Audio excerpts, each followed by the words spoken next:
Today, I'm thrilled to introduce someone I've known through creative circles over the years, but it's only recently that we've truly connected on a more personal level.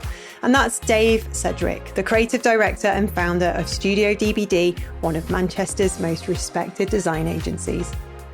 Dave's been shaping the design industry for over 20 years now, creating incredible work, winning awards like the coveted D&AD pencil, and even taking to the stage to share his insights at various design events, universities and colleges. But despite all his success, he stayed focused on what really matters: quality over quantity, people over promotion. In our conversation, we'll dive into how Dave's journey unfolded, from going freelance to eventually founding Studio DBD in 2011. Based right here in Manchester, which Creative Boom also calls home, his studio collaborates with clients across diverse sectors, from arts and culture to charities and small businesses. He's intentionally kept the studio small though, focusing on meaningful work rather than rapid growth. And in a world that's constantly pushing for more, that commitment to quality and human connection really stands out. Recently, Dave has been through a particularly challenging time with the loss of his mum, and we've been able to support each other as friends. It's a reminder of how life really is too short, how family and relationships are at the core of what's truly important. And as we're both at similar stages in life, it's fascinating to hear his perspective on what comes next, how he's found a sense of balance, and how he's leaning into a simpler, contented path. So join us as we explore Dave's story, his love for design and people, and why he believes that business isn't about big marketing strategies. It's about meaningful connections. I really enjoyed this conversation, and I think you will too. Oh, Dave, thanks so much for coming and meeting me. I've got the lovely drone of the Manchester tram behind me, and we're in a beautiful, beautiful location that is Material Source. You're making me laugh. Sorry. It's so lovely to see you. I'm dead excited. This is my first time back into Manchester in a year. It's lovely to see you as well. And just for the purposes of the tape, I didn't force you to come to Manchester to do this. I insisted. Yes, I did. And I've wheeled a big case across Manchester, and it's just very surreal. It's like I've been in a cave for 12 months and now I'm suddenly out in the real world. It's great. It's difficult and especially because you lived here for so long as well. Yeah. And then you move away and you come back and it's changed a little bit, even in a year, 2 years. Oh my God, it's changed a lot. I couldn't believe it down in First Street where they've put up all those buildings around M1 where we used to sort of be in the same building for a while. Yeah. With all the water coming in. Do you remember those days? It's hanging on that old mill, isn't it? Around a kind of, a mass of more modern and glass buildings. He's got this old kind of cotton mill in the middle of it all, which is sort of sad really in a way. It is. It's sad how cities change and grow. I mean, I remember we came here about 13 years ago, and it was great because it was just on the cusp of revival, I suppose. A bit undiscovered, a bit quieter. You could walk into any restaurant on any night and get a seat. And now it's like, I wouldn't know where to go. No, I know. It's hard when people say, where should we go out in Manchester? Just panic sets in. And you start, there's so many choices now, you want to get it right. But that's good, I suppose, isn't it? It's a different generation now as well for who are enjoying the city. We had our time. We had our time, Dave. We did. Yeah, we did. But I don't know. I went out and enjoyed a gig on Thursday night in Stoke. Well, there you go. Yeah. Not all of us are getting old. No, you don't look it, Katie, at all. Come on. Again, for the purposes of the tape, because you're not, at all. Whereas me, on the other hand. Actually, I was thinking when I came down the stairs and I saw you, I thought, I didn't recognise you. Because it's been so long. Good or bad thing? No, you look great. You look really well. Katie. That's very kind of you. Because you have had a tough year as well, haven't you? Yeah, I mean, we should start with that. I mean, we can do, yeah. Okay. Straight in there. A tough year for I suppose for anybody really. I lost my mum in February. I'm sorry. And it was a really difficult time. It's the first time someone in my life has died really close. Obviously, I've lost grandparents, but I was younger, and you kind of let a lot of that stuff just glide over you, don't you? But my mum, that was different. And my mum was very sick. She had multiple sclerosis. She was diagnosed in her 20s with it, but was okay for a few years. But when I came actually to Manchester in 1998, My mum's health deteriorated rapidly over the course of about 12 months, and she ended up in a care home. And she had MS at one of the worst levels of MS. She was paralysed from the neck down. She could just move her chin. Oh, poor She was fed towards the end of her life through a tube, something she said she never wanted to have happen, but grandchildren came along and she had a second lease of life to sort of live for them, I suppose. But she was, a very, very sick woman, but an unbelievable person as well. Resilience like you just wouldn't imagine, and an ability to laugh at the situation, and to find, enjoyment in the littlest things. That I wrote her eulogy at the funeral and read it out, actually. I'm not quite sure how, but I did. And one of the things I wanted to make very clear was that her life, albeit very different to the kind of life that we have, meant an awful lot to her, from the birds singing in the trees to the sun rising to all those things that we maybe take for granted. So, and she started getting very poorly, even, mentally.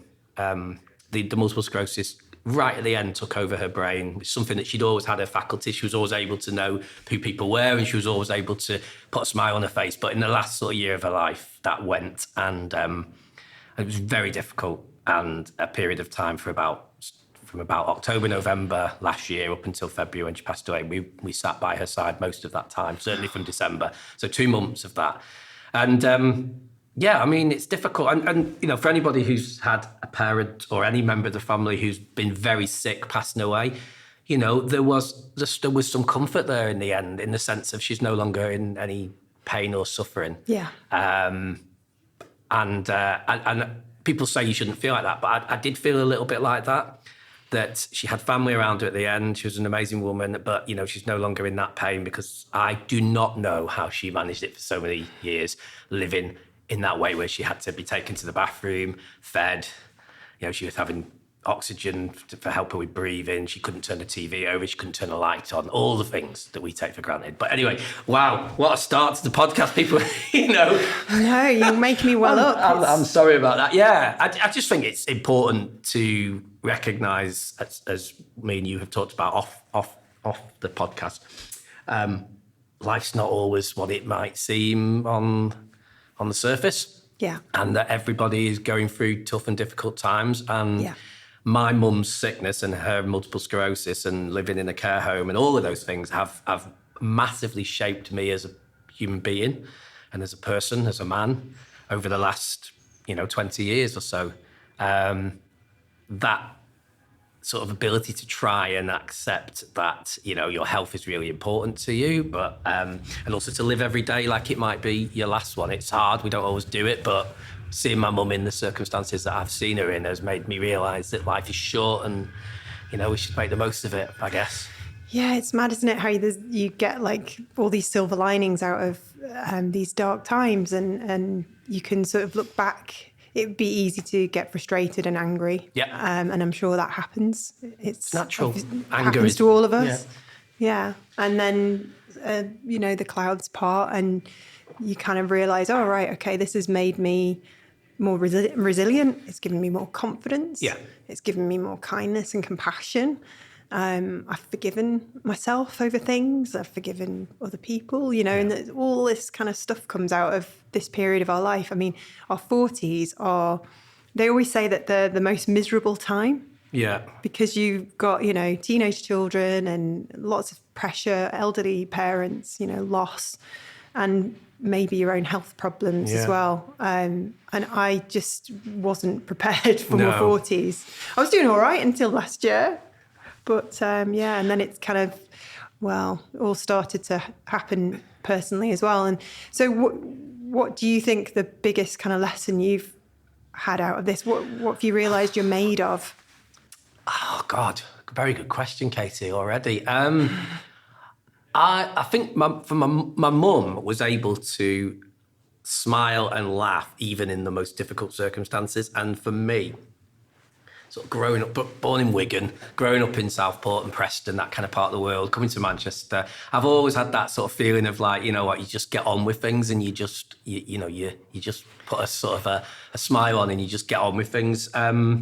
And, you know, being born in the late 70s and growing up in the 80s, you know, sort of mental health within men and not talking about our issues and not talking about our problems and our struggles, you know, that's what happened. You know, my dad didn't really speak about those kind of things. I'm sure his dad didn't, and so on and so forth. So for me, I've got a little girl now, she's 9. You know, we talk a lot. We're really open with each other. We speak a lot. I'm really, you know, if I've fucked up, if I've done something wrong, if I've said the wrong thing to her, I say that. You know, I say, I'm not perfect. Of course I'm not. I might be your dad, but I'm not perfect and I make mistakes. And that's really important. I think I've learned that over the last few years, that, you know, it's important to say when you've done something wrong and accept it and own up to it. But yeah, I think that's resilience and just keeping going, which, you know, has its ups and downs, doesn't it? Because if we just keep going forever and we don't look back, then we're never able to sort of look at our journey and sit back and say, actually, we've done quite well, or we've done this all right, we did this wrong. So sort of having the blinkers on and just going forward is probably not always great, but sometimes it's the only option you've got. And I think from seeing my mum and the fact that, you know, getting up, you know, waking up every day, I suppose, and going to bed at night, that's, you know, that happens to everybody is what I'm trying to say. No matter what, we all wake up, we all go to bed, and you just got to make the most of that period of time between morning and the evening time as best as you can. And that's probably what I've tried to learn over the last kind of since February, is to try and make the most of it.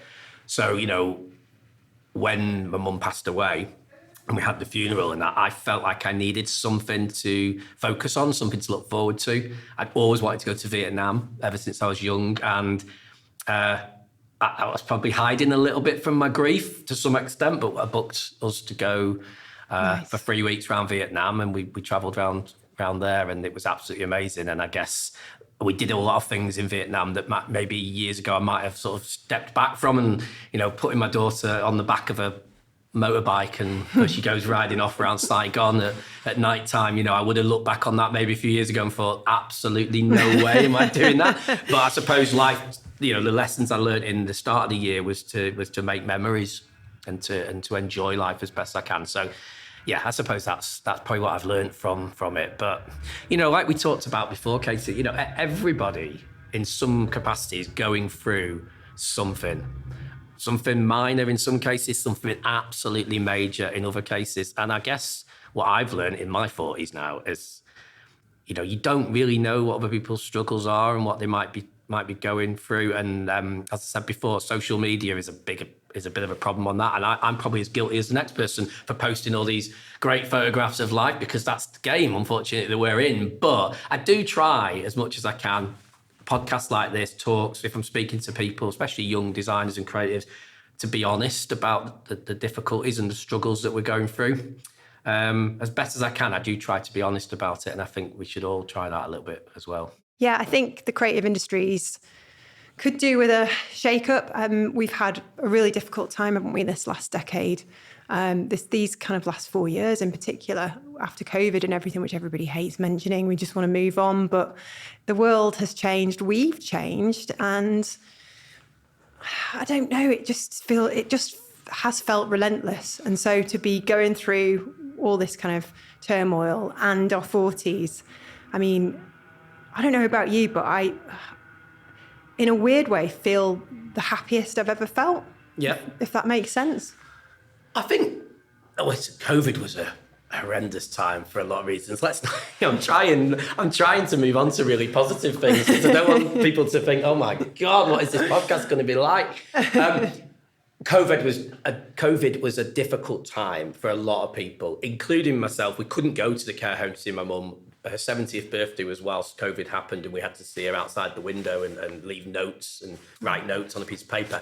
However, on a professional level with COVID, I think, for me anyway, listen, I know a lot of people struggled, and I'm not belittling that struggle in any way, but I actually quite enjoyed this almost forced kind of like break from how things were going for me. Because I think pre-COVID, I really was on like a guinea pig on a treadmill, kind of running 90 mile an hour through life, working just all as short the time. And cuddly.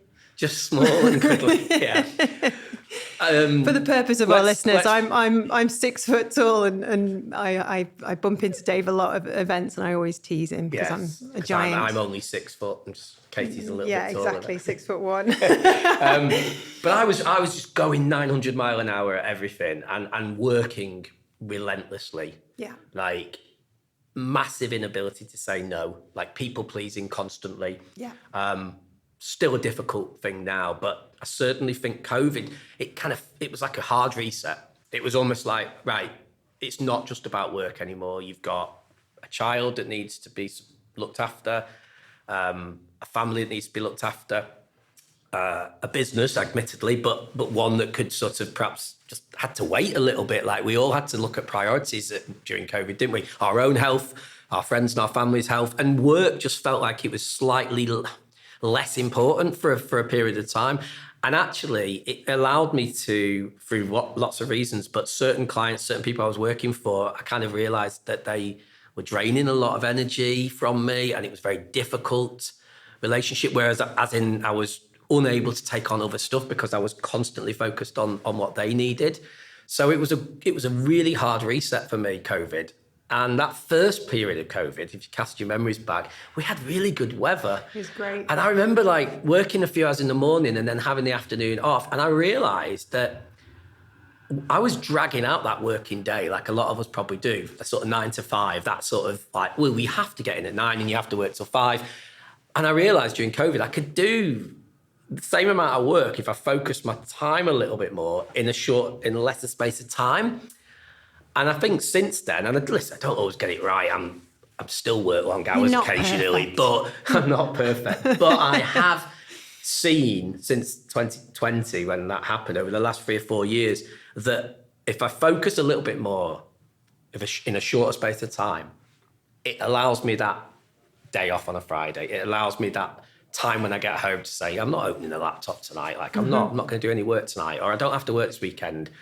Or I can go in a bit later on a Monday or a Tuesday, you know, I can do other things. And I think we all drag out those hours to like the extreme. Or I definitely did up until 2020. And I think the last few years has just allowed me to say, no, you know what? There's other more important things than work. There's other more important things than getting to sort of 5 o'clock, 6 o'clock, exhausted, completely exhausted, unable, getting in that car or getting on that train and just feeling totally exasperated with everything. And so I think COVID, my mum's situation, other things, it's just made me realise where the priorities are and the balance. And people ask me that a lot, you know, how do you strike that balance? And it's tough. I think we're all fighting for that balance, aren't we? We're all trying to get that balance. And there's no right or wrong answers, just the best we can do, I suppose. Yeah. I'm not sure if that answered your question, Katie, really. You said that you felt more happiest or content now than maybe you did 4 or 5 years ago, and I guess I'd probably agree with you on that. Yeah, I now understand when people who were our age when I was in my 30s saying to me, oh, wait until you get to, you know, towards your 50s, it gets better and better. And my mum always just said, it's great when you turn 50, you just stop caring what people think. I'm like, really? When's this magic happen? Because I'm just always worried about my place in the world and what others think of me, and feeling awkwardly tall when I go into rooms. And, you know it's the opposite for you. Sorry. Well, I go under the door. I don't walk in, you know. I fit through the gap. Banter. We all feel like that. That's part of working in the creative industries, isn't it? Again, somebody said to me the other day, imposter syndrome, that sort of famous phrase. I think it became really clear a few years ago. Everyone was talking about imposter syndrome. Yeah. And people were saying, I've got imposter syndrome, as if it was kind of like, you know, this sort of like only a few people have it. We've all got a bit of an imposter syndrome. Yeah. And I think if you haven't, then you probably need to have. Yes. I mean, I definitely have. And I think design, the creative industries, like when we design stuff or when we make things or when we paint or we draw or whatever we do creatively, we're putting a little bit of ourselves out there, aren't we? We're putting our personality and our soul and our ethos and our ego and everything about us should be into the work that we do. So when people don't like it or doesn't get any likes on social media, or the client doesn't like it, or people slag it off, that can feel like a personal attack on yourself.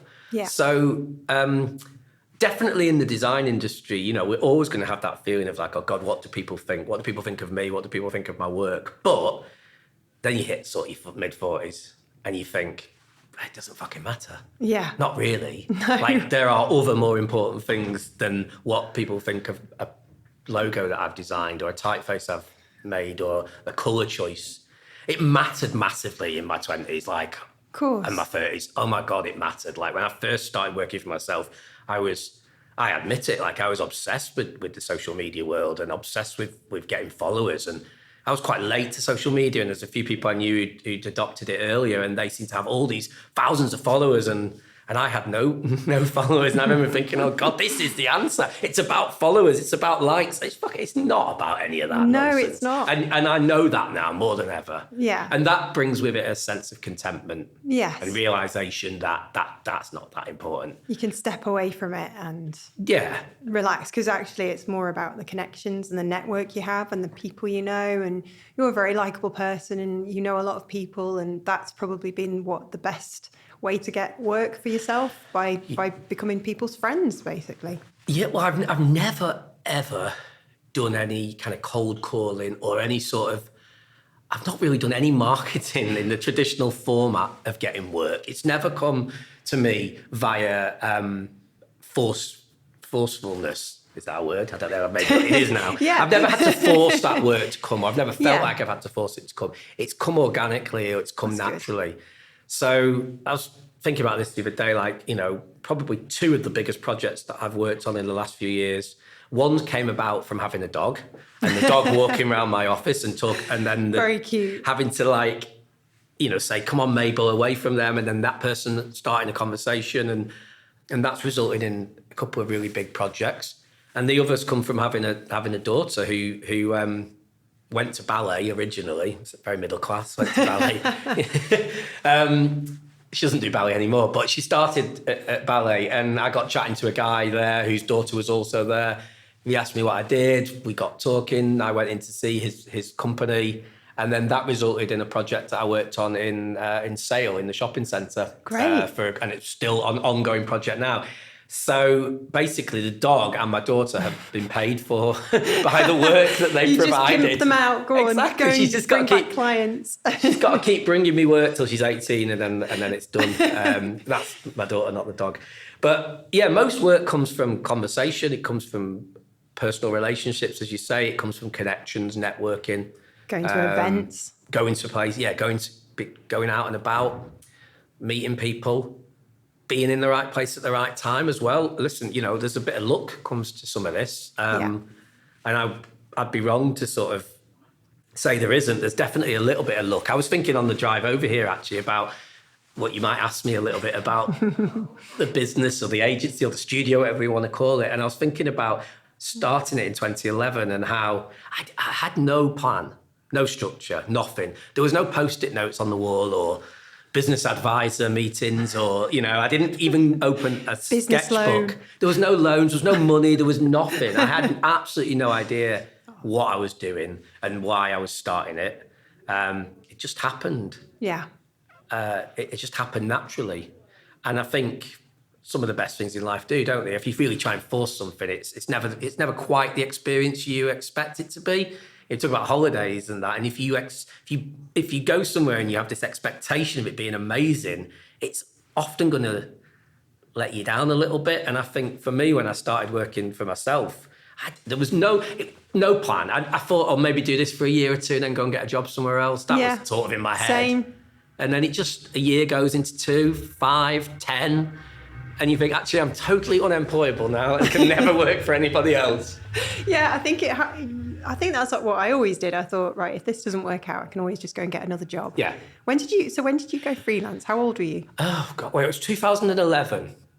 So my maths is terrible. 52 were you? Yeah, I was in my early 50s. God, what was it, 30-something? Anyway, I'd worked for various design agencies in Manchester. Who'd you work for? I worked for... I started my career at an agency called Tucker Clark Williams, which nobody will have heard of now. But back in the 90s, they were an amazing agency. They were winning D&AD awards for the work they were producing, highly creative, but really polished design work. I remember being at university and spending an awful lot of time in the library with old copies of Design Week and Creative Review, and almost just making notes. I remember I had a little black book, and I would make notes of like all these agencies that were producing work, because the internet was just starting to gather pace, but there wasn't really any design blogs or social media. So if you wanted to find out about design agencies, it was through magazines and the traditional print media and books. And I'd spend hours in the library looking at and finding out about these agencies. And so I had a plan. Actually, I had more of a plan when I was at university than I have as an adult, a real adult. I had a plan because I thought, if I can start making these connections while still at university, then I'm sort of a step ahead of some of my fellow students.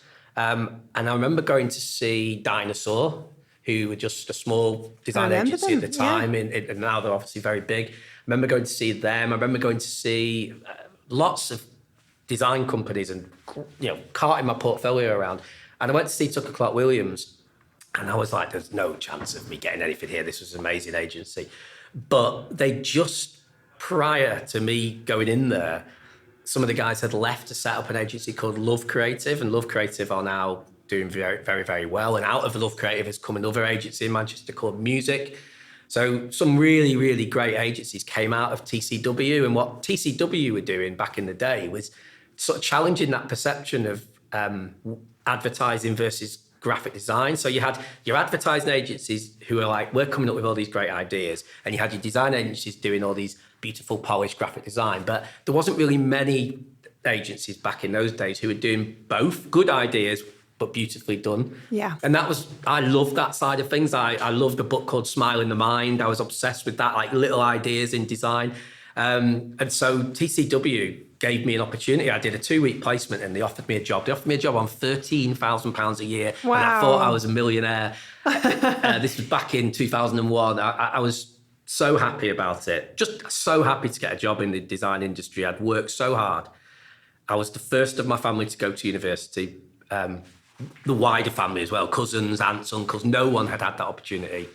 My mum worked in the chippy. My dad worked for British Gas, fitting gas boilers in houses. We had, had worked hard for it, and me going to university was a real opportunity. I didn't want to mess it up, and I did as best as I could whilst I was there, and got a job in an agency that I really wanted to work for. I got made redundant 18 months later. But I learned an awful lot in that first 18 months. And what I actually found, and any students, I guess, going through similar situations now, is that getting my foot in the door whilst I was a student was difficult. It was hard. A lot of the work I had in my portfolio was student work, so it was student briefs set by the university. And I remember going to see a few agencies and they'd be like, oh yeah, I've already seen this project. Another student came in with it the other week.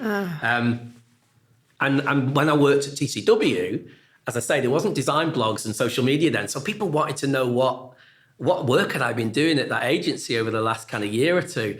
So I think a lot of the time people were getting me in to see them based on just a sort of nosiness, if you like, about what work was happening in the agency. So, but it opened more doors, I guess is what I'm saying. Yeah. Because I'd been in an agency, I wasn't a student anymore. I was able to get into the next place and then worked my way around various agencies and ended up at 999 Design in Manchester, where I worked for a few years. And I knew that I would never go beyond a senior designer there. There was a creative director who'd been there for a long time and was very, kind of rooted in that agency. And it was either leave and go to another agency or start freelancing. Okay. So that was the decision. That was a decision in 2011. Yeah, can I go and work somewhere else, or should I give freelancing a go? And I wanted to give freelancing a go, and that's what I did. In 2011, I left. I got married. We had a really long honeymoon. I wanted to take sort of a month off to go around South America, and amazing. 999 said it's you've only got 2 weeks that you can have. Gosh. And I thought, no, I wouldn't. I'd already been thinking about it, and there was other factors happening at the time. But fundamentally, a lot of things, all the stars aligned, and I thought, now if I'm going to do it, now's the time to do it. Again, I had never freelanced in my life. I didn't really know what it entailed. Yeah. I had no idea about tax and all that kind of stuff, like putting money aside. I'd always been employed, therefore all that was always sorted for me. Yeah. So when I started freelancing, I was like, this is great. I was earning an absolute fool. I thought I was, living the life of Riley. Yeah. Like I was working all the time. I was, I had a day rate and it was really good from a money point of view, but it was not fulfilling me creatively at all. Right. I was going into agencies maybe 1 or 2 days, and you wouldn't get to start a project, so you wouldn't get to meet the client, you wouldn't get to be part of the briefing process, you wouldn't get to end a project. You were just there to do a little bit of work on that project, and then somebody else would come in and do the rest of it. Right. And I realised after a few years that like my portfolio, I had very little work to show for a couple of years of freelancing that I could be really proud of. I'd earned a lot of money. Yeah. But I had nothing to show for it. So how did you shift it to clients? I started trying to get some of my own clients. I started trying to, I used to work for Manchester Crafted Design Centre here in Manchester. And it was, a small client in terms of budgets, but they allowed me to be quite creative with the work that I did. So I started to do bits and bobs for them. And I saw an email from, I saw a tweet from something called 2022 in the Northern Quarter, which was like a new bar that was opening, and it was kind of a gallery, creative space, bar, nightclub. It was in the basement, It was in the basement, wasn't it? yeah. And they put something on Twitter saying that they were looking for an in-house graphic designer. So I responded to it and I said, I'm not looking for a job, but whilst you're looking for that person, maybe if you need some work doing, you could give me a go. That's clever. And I went in to see them, and one thing led to another, and I started working with 2022.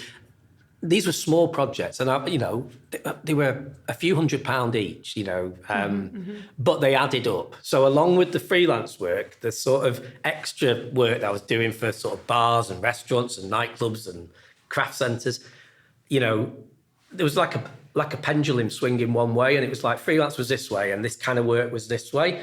And I thought to myself, actually, I'm getting more enjoyment from doing the work where I'm dealing directly with a client and I'm able to make the design decisions. And I just always felt as a freelancer like I was a bit shit. I just felt like I wasn't really part of the team, and I'd go in, and I remember one year there was an agency. I thought I need to do a Christmas card for this agency, and for the clients that I worked for, the agencies I worked for, I thought I need to design a Christmas card because that's what everybody did those days. And it was about December the 15th, and I thought, oh shit, like what am I going to do? I haven't got any ideas. And I thought, I'll tell you what I'll do. I'll just buy a normal card, but I'll put a scratch card. I'll buy a £1 scratch card, and I'll put it in this Christmas card, and I'll give everybody, all the accounts team and everybody, a scratch card. And you know what? Who knows? And I heard in January that one of the accounts team that had received a scratch card had actually got quite a lot of money from this scratch card. How much did they win? It was something like £1,000 or something. Jeez, that's great. And the thing is, it stuck with me, this story, because they never emailed me to say thank you. Or they never sent me a message. They never said, and they never booked me again. And I remember thinking at the time. How rude. Yeah, I remember thinking like, that's the freelance industry. It's quite cutthroat. Yeah. You are a hired help. And I get it. I've since had freelancers of my own working for me. And, it's difficult. It's busy. And you are just focused. Again, we talk about blinkers. You're focused on the project and the deadline and the client. And you just need help to get it done. And I was that help for years for agencies. And I'm not that kind of person. I would go in, I'd be like, how's your weekend? Yes. How's the family? Any holidays booked? And you realise that you're just a pair of hands who can use a computer. Very briefly, get out. Yeah. And I hated it in that sense. I found it really difficult because I want to get really connected to a project. I want to meet the client. I want to find out about what they want and what they need. And I want to create that relationship and that rapport. And I think you do the best work when you do that. Yeah. And I think if you are freelancing, albeit for good money, and in some cases it's great for certain people, it wasn't right for me at that time in my life. And so I started working on small projects for smaller clients. And I worked a lot. Like I just had to, because the money wasn't very big. So I had to work on a lot of stuff quite quickly. You got to start somewhere. And I suppose, in a nutshell, those clients have got progressively bigger over the years. The budgets have got a little bit bigger. and it's sustained a living, really. Fabulous. We jumped ahead there a little bit. No, I love it, because so you kind of realised early on, like me as well. I went through a similar journey. You realise that actually calling yourself a freelancer. Yeah. So you kind of shifted and thought, well, I need to be a studio. I need to be, and when you sort of went through that shift, because you're a one-man band and always have been. But when you went through that shift back then, was the plan to, okay, I'm going to grow an agency? Great. There's a lot of questions in there. It's a lot to unpick. I think the first thing I want to say is that it's all about semiotics and terminology, isn't it? Like that term freelancer, I don't know why, but it has this feeling that you are just kind of like, a hired help, but you're not a specialist in anything. You can just come and go. We can book a freelancer, and if that person's unavailable, we'll just book another freelancer. So you're not seen as a specialist at all. Or that's how I sometimes perceived it. Maybe I was wrong. And I think the term one-man band, I was thinking about that the other day. It sort of has its connotations in like humour, doesn't it? Like you imagine somebody like busking on the street trying to play all these instruments with their toes and their knees and little monkey tied to their knee. Little monkey tied to their knee. Even that term, like one-man band, feels like, oh yeah, he's just a one-man. It's kind of degrading, isn't it? Maybe it's me. Maybe it's my, my opinion of those words. Maybe people listening will be like, oh, what's he on about? There's absolutely nothing wrong with that. No, I agree. I think it's rebranding yourself. It's having value in yourself. It's recognising that you've got skills and experience, and you're actually wanting to sort of pitch yourself a little bit higher than, not necessarily a little bit, but quite a lot higher, and giving yourself that kind of platform to then do this other stuff over here, which is what you really want to do, which is what you love. Yeah, and I think as well, a lot of the work that I do now, a lot of the design projects I'm working on right now and I've done over the last few years, they haven't just been purely done by me. I mean, I've done the majority of the work, of course, and I'll talk about that in a second. But, there are other people involved in that work, whether that is people that I've brought in, web developers, copywriters, photographers, animators, illustrators, other designers, sometimes freelancers, sometimes interns who've worked on the project. Or whether it's the client as well, we talk a bit about relationships. I try to get on as best as I can with all the clients I work with, and some have been amazing, and some of them have been great at coming up with ideas as well. And I have no ego about that. I mean, we all like to say, oh, clients, hey, but actually, sometimes the client is so more in tune to what they need and what they want, that if you sort of accept that and you work with them rather than against them, you can produce better work. And I've got clients now that, although I am the designer on the project and the creative, I'll definitely work with them on the job. And so for that, that term sort of one-man band doesn't really sort of feel like it's right for me. And it's also this thing about studio, isn't it? And I've got one side of the fence says that, you know what, like I don't just work at home in my bedroom. I have a studio in Manchester where I go and work. So physically I have the space. I have an accountant. I am a limited company. I'm all these things that, you would call, in inverted commas, professional. I have all of that stuff. You're professional, Dave. Well, I did the inverted commas sign, and you can't see. People will be listening to me thinking, gosh, she's giving him a hard time. But we do know each other outside of this podcast. And that's not why you're here, by the way. No, well, I'm not sure if I am professional, actually, going back on that. I definitely,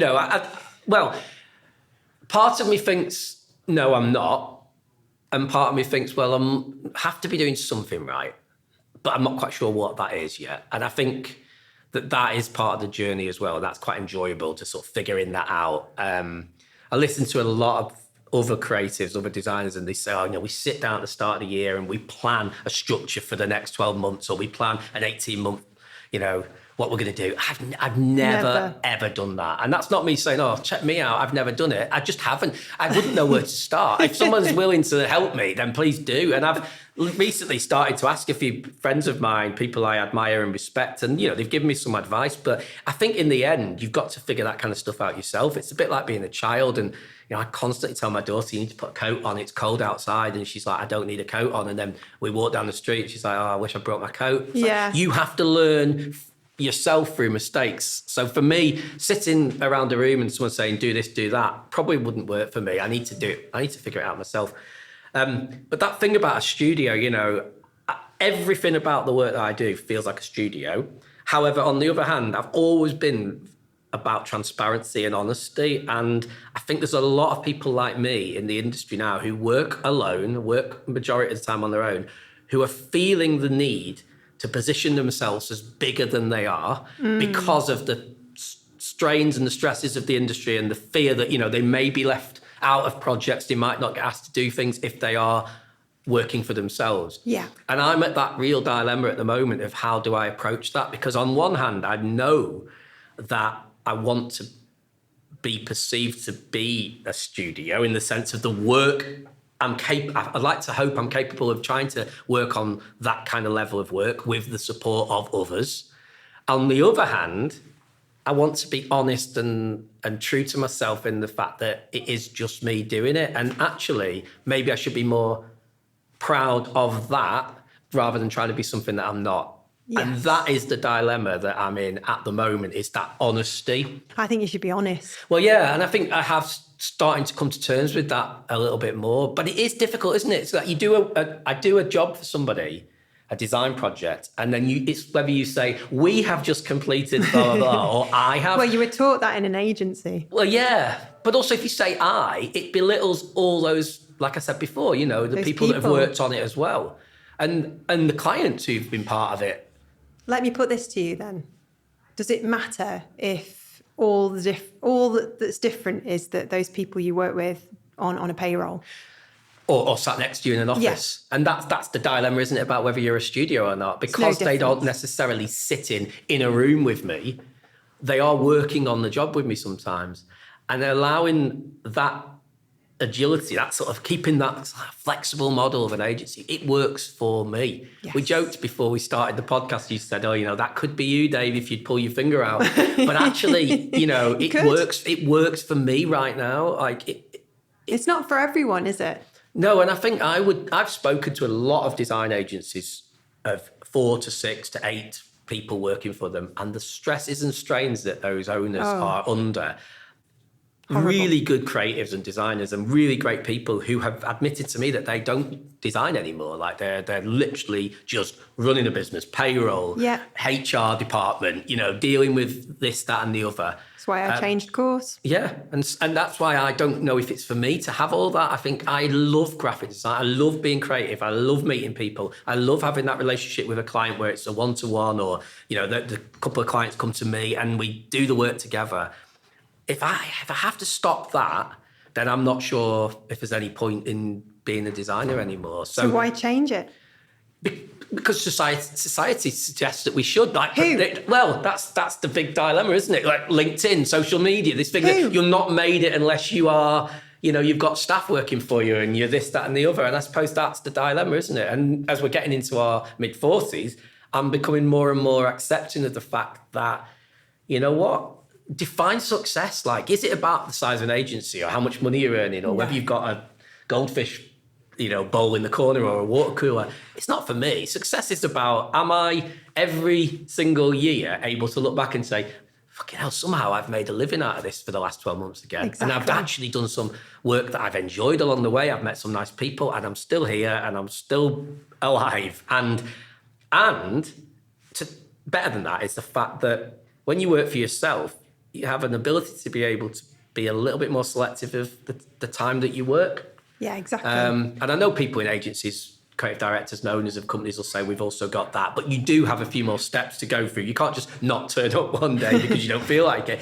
I can do that, I'm flexible enough to be able to think, I'll work on Saturday, but I'm going to take Friday off because of a certain reason that I need to, whatever that is. I can't think of anything right now, but I might take ping pong. Take Friday off this week. You should. That flexibility of being able to do what you want when you want is worth a lot more than money and the size of an agency for me. It's that reward to be able to just go, I'm going to go for a walk. When my mum died, I took weeks off. I took about 4 weeks off and I walked every single day with the dog, just totally random places, which was really cathartic. And And it allowed me just that time to think and time to be on my own and be back connected to nature and all the things that we need, we know we need for our mental health. And we don't do enough of it when we're working. But having that ability to be able to do that, and yes, I had clients who needed me, etc. But I didn't have staff who needed me. I think that extra pressure I would find really tough. It's tough. It would be hard for me, the personality that I am, to feel that pressure on them. And therefore, I probably wouldn't have had the time that I needed for myself, because I would have rushed back to work because of not clients, but because of staff and people you worked with. So in that sense, it was ideal. Listen, who knows? In 5 years' time, you might do another podcast with me and I've got 10 staff working for me. You've got 20 person agency. I've got a massive agency and I'm going, oh, I love it. It's so good working in an agency. Oh, what was I on about? I don't know. You can only deal with the here and now, can't you? Yeah, you can. And actually, it's okay to change. It's all right to change your mind and give yourself that permission, because we change all the time. What we want, people we hang around with, you know, the experiences we go through, they change us. They change us, yeah. I remember when I was at a previous agency, and I won't name too many names, but I remember working on a really nice client, working on the projects for a really nice client. I love this client. She was great. She was a marketing manager. And we got on really, really well. And I did all the design work and I did all the artwork in, and I dealt with the printers and the suppliers. And I met with the client and presented the ideas and then made the amends sometimes with her sat next to me in the studio. And I remember thinking that was a bit of a moment. That was kind of like actually, I could probably do this, because the client was getting charged a fair amount by the agency and I wasn't on a massively big salary at the time. And I remember thinking, God, I could probably do this. Now, I'm not naive enough to think that I could have got that size of a client at that period in my life. The client came to the agency because of the size of the agency, and I'm very aware of that. But that feeling that you suddenly realise as a young designer that, you know what, I can do a bit of all of this, really. Yeah. And it's not for everyone. Some people just want to design and they love just designing. And some people want to be account managers and account directors and deal with the clients. But I actually like the whole spectrum. lot, yeah. The thought of sitting just at a computer all day and not going out to meetings and not chatting to people and not, connecting with people is really scary. But the thought of never designing again is equally scary as well. So for me, it's like that, but talk about that balance, isn't it? It's about getting that balance right. I think you found your happy place, really. I think professionally, definitely. Yeah. I mean, I think if anyone sits down and says that they are 100% happy with their life is probably lying. I'm 100% happy. Yeah. Paint the smile on. Yeah, you've got to be happy with... You've got to look back a little bit, haven't you, and think...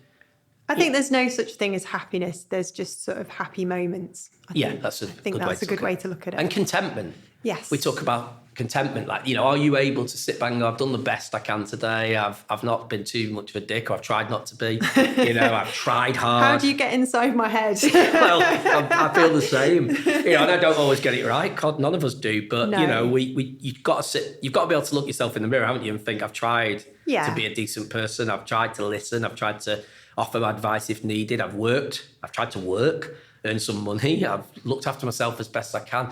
I still think you're a massive dick. For the record, she's smiling and laughing, I'm hoping.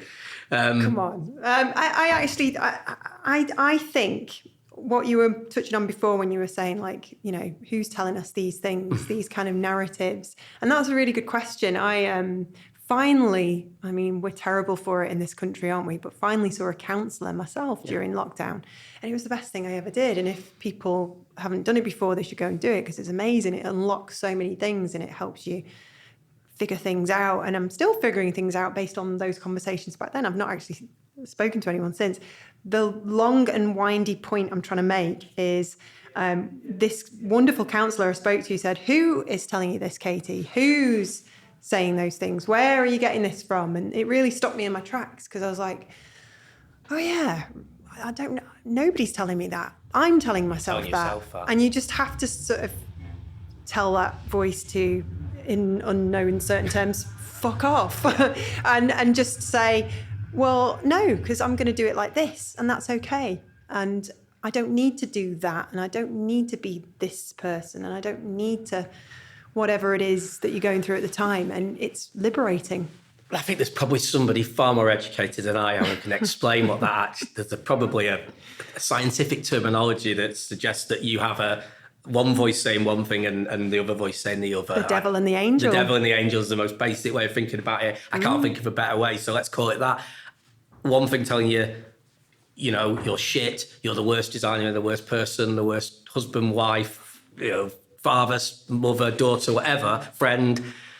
And then you've got the other voice going, you got this, just go for it. You're amazing. You're the best thing in the world. Oh, you just keep going. You're so cool. You're so good.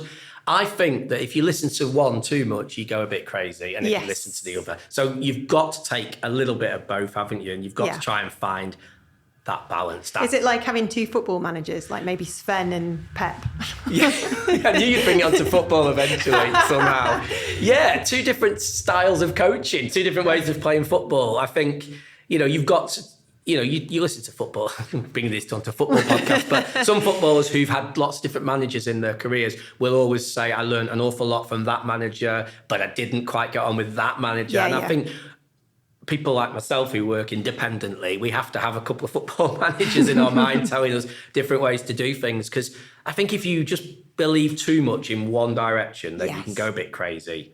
Your ego can explode. Absolutely. Which is easily done in this industry where, egos are at play, and, you've got that the famous level as well of design. We frequent in those circles often.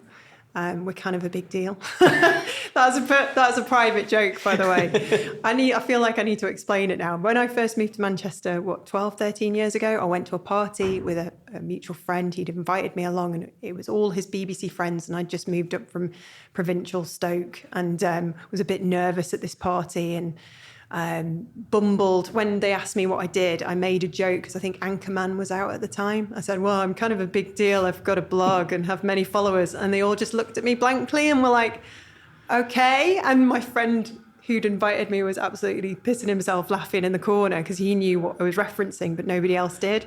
So I've now got this cushion at home that says I'm kind of a big deal. And you get away with that in America, you see, that kind of way, whereas I think in England we're ridiculous. A lot more like, but I don't think. Yourself. But for the record, I don't. No, think I know I'm a you were big deal. joking. You were being sarcastic. But it is now and again for anyone who's listening to this and works in the creative industry, because our work is on display, because it's out there. It's so easy to sometimes let the ego run away with it. I mean, do you know what I'm saying? Yeah. Well, I was thinking about when I speak to graduates or students, and I do a bit of work with universities and things like that. I often say to the student, like, present your work like you're really proud of it. Because if you show me any negativity in your presentation, it starts to eat away at my thoughts, and I start to think, oh, they don't think it's very good, then I don't think it's very good. So the way that we present our work and the way we talk about our work is really important. And part of our job as designers and creators is to convince is probably a strong word, but to try to let the client in on the secret. Sell, yeah, it's a horrible word, but selling, convincing. Draper. You've done the work and you have to sell it into a client.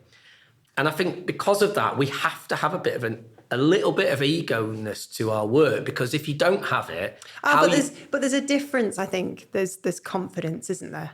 There's difference between confidence and arrogance, you can't be self-deprecating either. You have to believe in what you're making, otherwise... how are you going to present it? How are you going to sort of sell it? You have to believe in what you're making. I think, yes, but I think you've also got to be honest to yourself and honest to the people that maybe look at your work or look at you and your career. And you have to try and be as honest as you can about the difficult times and the bad times and how hard it is to get there sometimes. And I think there are certain people maybe don't do that. They don't show any of the work in progress or the kind of the journey or the hard times. Something that I try to do on my social media is I'll break down a project at the end and I'll show some of the shit stuff, some of the stuff that didn't get through, some of the stuff that like maybe the client hated. Oh, they'll love that. And I often do that. And a lot of people kind of say to me, oh, that's really good that you've done that. Healthy. I think so, yeah, because we are in danger.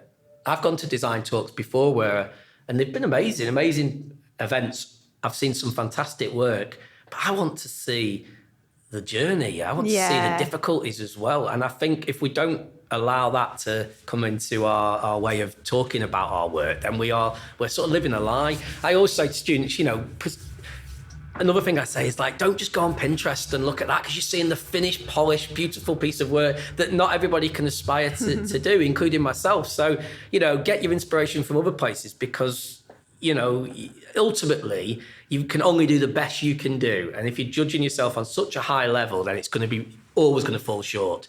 So, for me, yes, be confident in your work. Yes, talk about it like you're proud of it, because if you're not, then how do you expect somebody else to like it? Yeah, exactly. But just remember that to get to that point, there's been a process of, oh my God, I am shit. This is shit. This work is terrible. I have no idea what I'm doing.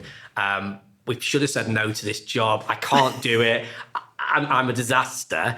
And then get through that, sort of challenge your energies, get through that. It's all part of the process. It's all part of the process, and show at the end, this is what we've come out with. Yeah. And you've got to be a bit proud. There's got to be a little bit of pride in that, I think, sometimes. Nothing wrong with looking back and being proud. Yeah. I don't think we do it enough. I think we're too busy sort of running on the treadmill, aren't we? And worrying about all the things that could go wrong and being too hard on ourselves, I think. I think given what you and I have both been through, I think we can both give ourselves the collective permission to just chill the fuck out and, be proud of what you've built, because it's 2011, so 13 years about, but it's years before that as well, isn't it? It's all those little jobs working for agencies. It's all those meetings, those conversations, those connections. So it's 23 years. 23 years. God, I feel like still got all your hair.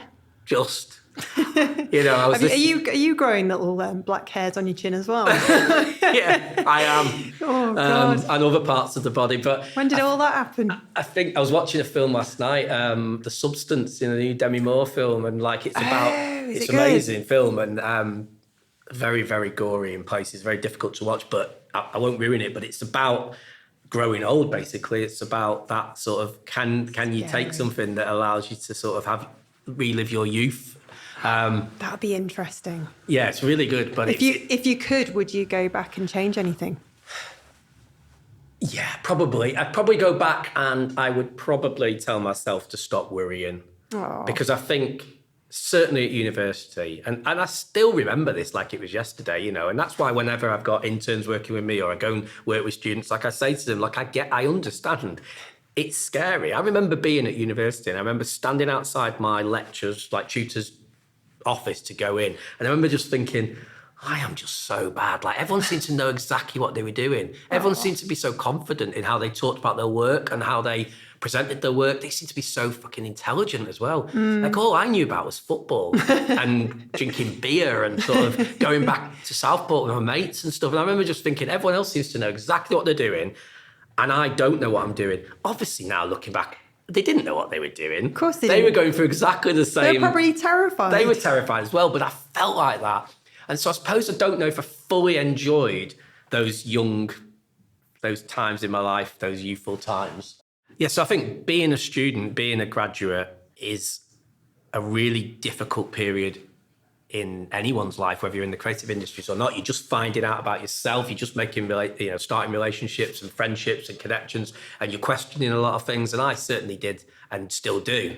But definitely if I could go back 20, 25 years or so, or even longer, I would probably say, don't be so hard on yourself, because everybody is struggling. Everyone's figuring themselves out, and it's all part of life and life's journey. And you'll get somewhere eventually. I still to this day, and it links a little bit with what the sort of theme, I guess, of the podcast is about studios. And we've talked a lot there about why I've kept it as it is. But I think I've not always been so honest about it. One of the reasons as well is through fear. Yeah, it's through fear, because I am constantly scared that the work will dry up, that I'll stop getting asked to do great podcasts like this or design. Yeah, that's the fear, isn't it? That's the fear, and that fear has held me back in some parts of my life as well. And I want to be honest about that. It has stopped me from doing certain things, and probably taking on staff is partly that. So I've talked a lot about I love getting to lie in on a Friday and have a day off, and that is true, and that's important, but I want to be totally honest, because I think it's important for people to hear this. It's also through fear. Yeah. So I've had a couple of really good interns work with me who have turned out to be fantastic graphic designers and brilliant people who I probably look back should have taken a punt on and taken a risk. But fear and risk is difficult. And I worry every single day, what happens when the work stops? I have no plan B. I'm not good at anything else. I probably couldn't work anywhere else. So right now, I'm just like, okay, it's okay this month. It's okay for the next few months, but fuck knows where we are next year. Exactly. Hopefully I'll be okay again. And so having to worry about other people and paying their salaries and making sure that their livelihoods are protected, which is something I would struggle with, is a fear. And some people are able to say, we'll just get there somehow. Or maybe they get a job that comes in that's sort of a retainer or a big project that allows them to take on some staff. A lot of the work that I do are sort of one-off projects where I look at them in a one-off basis and I say, I can deliver on that if I get some help in X, Y, and Z areas, but I can deliver that job and I can make X amount of money from it. But if the thought of having to spread that around means I'm going to have to take on so much more work. Yeah, you will. And I'm going to have to say yes to so many things that I actually don't really want to do. Exactly. Work that I might not really agree with, or work where you get an email from a client or a potential client, and we've probably all got these, where you just know there's so many red flags in that email. They're going to be a pain. They're going to be difficult. They're not talking about budgets. They're not explaining where They've not got a brief. There's no brief. There's a shit deadline. Not very much money. Dave, can you just help me with this? Well, yeah. And sometimes not even Dave, just, straight in with like, we need this doing. And I think I would be really scared that if I had staff working for me, I'd have to sort of say yes to all of them. Yeah, you do. And now I'm sort of able to be a little bit more like, do you know what? I have enough work for me for the next few months that's going to allow me to be able to pay the mortgage and to be able to put food on the table and to perhaps occasionally buy myself a nice pair of trainers or go and have a pint with my mates. What are you wearing today? Well, these are a pair of slippers because I'm getting really comfortable in it now. It's just a pair of Air Maxes. But I think that's important to say that, because I don't want to just be like, oh, everything's perfect at Studio DBD and this was a plan. It wasn't and it isn't. And there's definitely fear holds me back from growing sometimes. Along with the positives, there are some things that I want to be honest about, and it's that kind of nervousness about what the future holds. You're very popular though. Everybody I talk to says the work that you do is fantastic. So I don't think you've got anything to worry about. Christopher Doyle in Australia. Yeah, Christopher Doyle, yeah. He said, oh my God, I put some work out and then David Sedgwick put something out and then I feel like an imposter or something like that. Somebody was telling me the other day. Well, he's amazing, the work No, that I'm embarrassing you, but well, I'm making me go a bit red because, we don't take that kind of compliment positivity very well. I don't anyway. I'm like, not being British, we don't take compliments. I went somewhere the other day. I'm happy to tell you that. Thank you. It's very nice to hear that. And obviously Christopher Doyle is an absolute legend and a god, and I love his work and how he talks.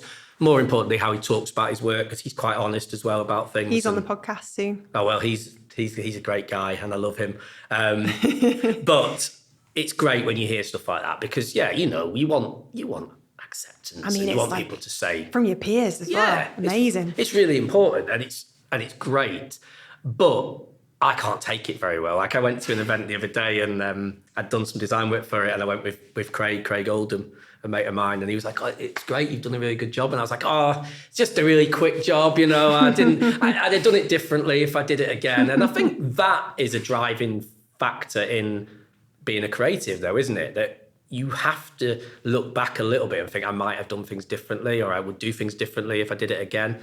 Because I think if you start producing work going, well, that's fucking brilliant, and I may as well, that's me done for the day. Put my feet up, smoke my pipe. Then I think that if once you get to that point in life, then there's probably no point carrying on. Yeah. Because you've just gone, I'm so good now, I don't need to try hard anymore. Well, part of the thrill is the kind of struggle, surely. Yeah, the challenge, the struggle. The sort of, people say, what's your best piece of work? And they always go, well, the best piece of work is the work that I'm working on right this minute, because it's the culmination of years of other work, and all the things I've learned. And also it's the project that I'm thinking about the most. And then the next piece of work will replace that. Yeah. We all look back on stuff we've done. I mean, God, I look back on some old Instagram posts and I'm mortified. I must delete some. Well, no, do you know what? I take that back. I'm not deleting any of them because it's important to show that process and show that journey. But, you get better, don't you? You learn other ways of designing, and you learn from people around you, and you learn through inspiration and through life, and your work should get better through that. Yeah.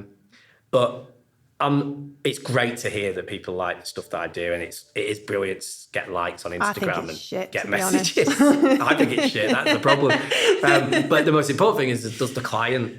And that's the most important thing. That's what I always say: is the client happy? Yeah, and that has taken me a few years probably to really embrace that. Again, I'll be honest. Like years ago, I was probably putting work out there, searching for those likes, put something on social media to get likes because it felt good. Yeah. It's an ego boost, you especially when you used to have the notifications, and you'd pick up your phone and all these notifications. And then I realised it meant absolutely nothing, really. It's feeding pep. It's feeding pep, yeah. Yeah. Get lost of pep. It's just a dopamine hit for a second, but it's not real. It's not that real sort of like, what I need and want is the client to say, that's exactly what we wanted. You've completely and utterly nailed the brief there. And you've done it with the budget we've given you and the time that we've given you and the input that we've given you, and you've still done what we wanted. And that means so much more, because if you do good work, you'll get more work.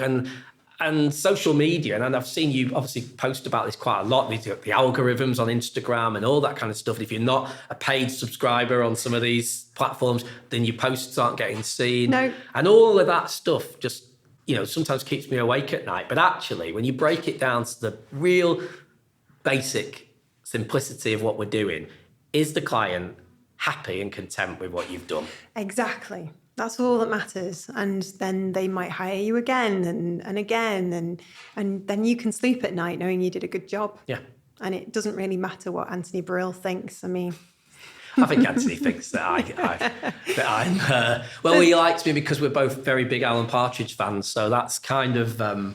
Steve Coogan, that's kind of become more of a connection between me and Anthony. I did not know that. Beyond the world of graphic design. And I approached Anthony years ago to do a project I was doing in Manchester, and I was petrified of his brilliance, his persona and his brilliance fame. And who he was, his fame. And then I met him. I drove all the way down to Rye in Kent. And I met him, and he was just a lovely guy, and we got on really, really well. And we don't really talk about work, actually. We talk about other things. And that's again, goes back to something that we were talking about before, and about how you don't really know somebody too well. We think we do, but you kind of don't know them until you've really met them and spent some proper time with them. He's very shy, isn't he, Anthony?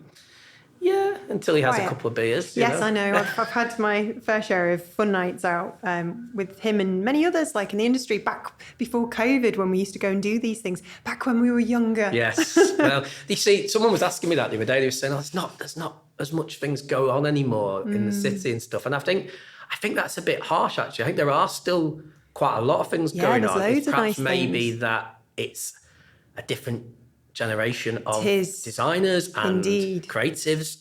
Is craft still happening? Yeah, so craft just put an event on recently, which was great, which I did actually go to that one. I don't go to as many anymore because I my priorities lie in other areas now, being in my late 40s, mid 40s. I like Mickey Gervais, David Brent. I'm in my mid 40s.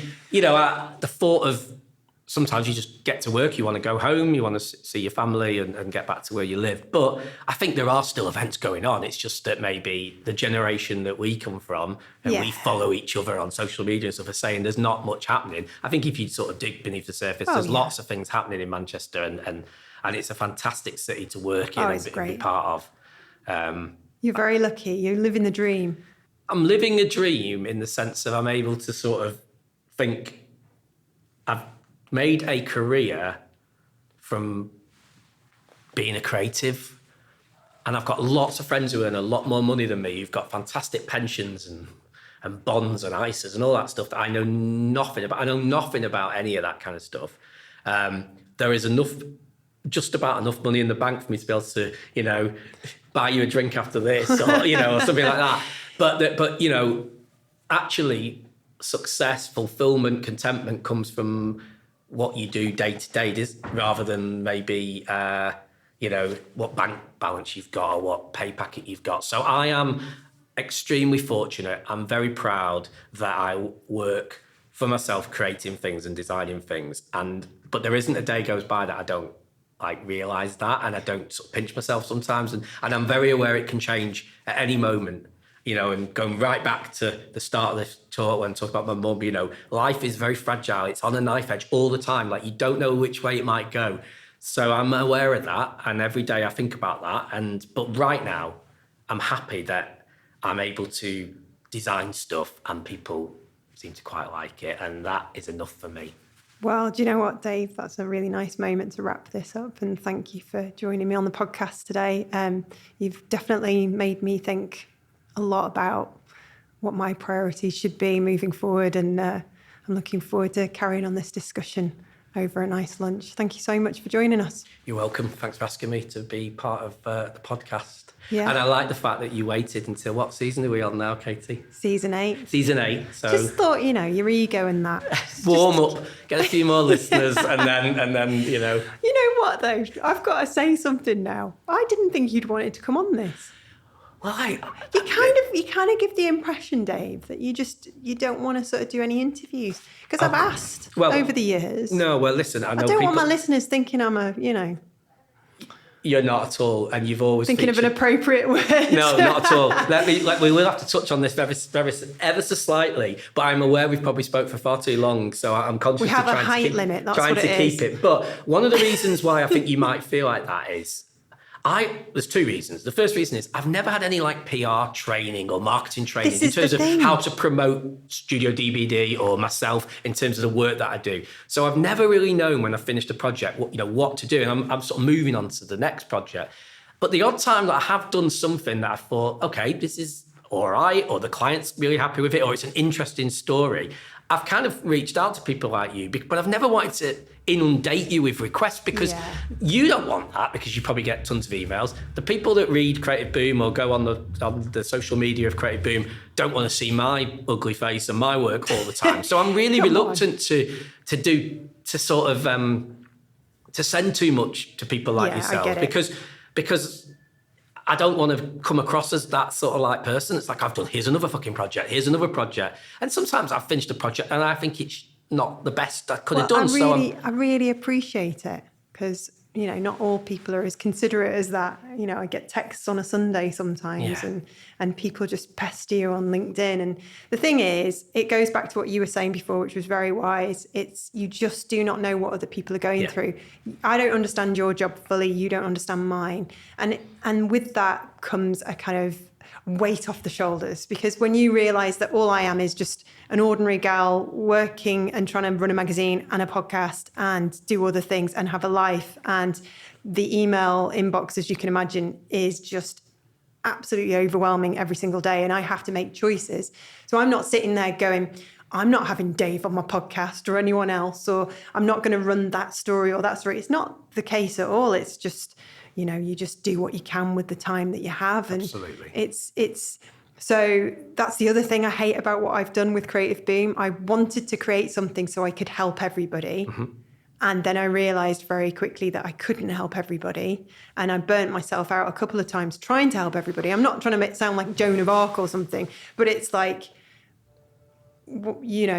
guess I'm trying to say, you've got to get out of your own head and realize that everybody else has got their own thing going on and it's nothing personal. So if you've written to, Creative Boom, Creative Review, and I'm not talking to you specifically, and nobody's written back, it's nothing personal. It doesn't mean that your work isn't great and that you're not doing good things. And equally, if people don't like your stuff on Instagram, it's got nothing to do with the value and greatness that you're putting out there. It's all bollocks. It is. But I'm glad you've asked me, because I've been hanging around outside your house for the last few years with my microphone. You used to live on my old street. I did before a long time ago, in Didsbury. Weird. But I know you've moved since then, because I follow you with the telescopic lens, and and I'm like, will she ever ask me? But begging. We got here in the end, didn't we? So well, I'm really honoured, and I'm just. I'd love everybody who's as, talented and as charming as you on the show. And we only have a certain number of slots. And, maybe I'll invite you back on when you're growing a 20-strong team. I've got an agency. Yeah. And maybe I'm part of your team. I don't know. Who knows? Who knows? We don't know where the world's going to go. Anyway, thanks, Dave. I really appreciate it. And I know lots of people would have enjoyed this and found it really helpful. So thank you. No worries. Thanks, Katie. And that was Dave Sedgwick sharing his thoughts on life, design, and the journey that's brought him here. We covered loads today, from the power of resilience and those big life lessons to why keeping things simple can sometimes be the best approach. I find it really refreshing to hear from someone who's focused more on people and quality than on the usual hustle. I really hope you enjoyed getting to know Dave as much as I did. It's a conversation that will definitely stick with me for a long time. If you want to learn more about Dave and his work, be sure to check out the show notes for links. And as always, if you enjoyed this episode, don't forget to hit subscribe, leave a review, and share it with your fellow creatives. You can even write to us at letters@creativebeing.com. Also, a quick reminder, we've got the Spark coming up this Thursday, our new bite-sized bonus episode, so be sure to tune in for that. Until then, have a great week.